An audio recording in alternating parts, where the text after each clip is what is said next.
saan makikita ang violation ng inyong Facebook. Tara, sundan ninyo ako. Punta ka lang sa Facebook. Click natin. Tapos itong tatlong dot sa gilid. Click natin. Tapos hanapin ang help and support. Click natin. Tapos itong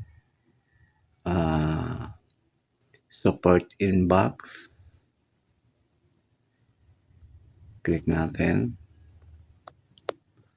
Ayan dito, your alerts. Your alerts. Click natin kung meron tayong violation. Ayan, no violation. Yan, dito nyo makikita guys kung meron kayong violation sa Facebook o sa inyong mga reels. Okay?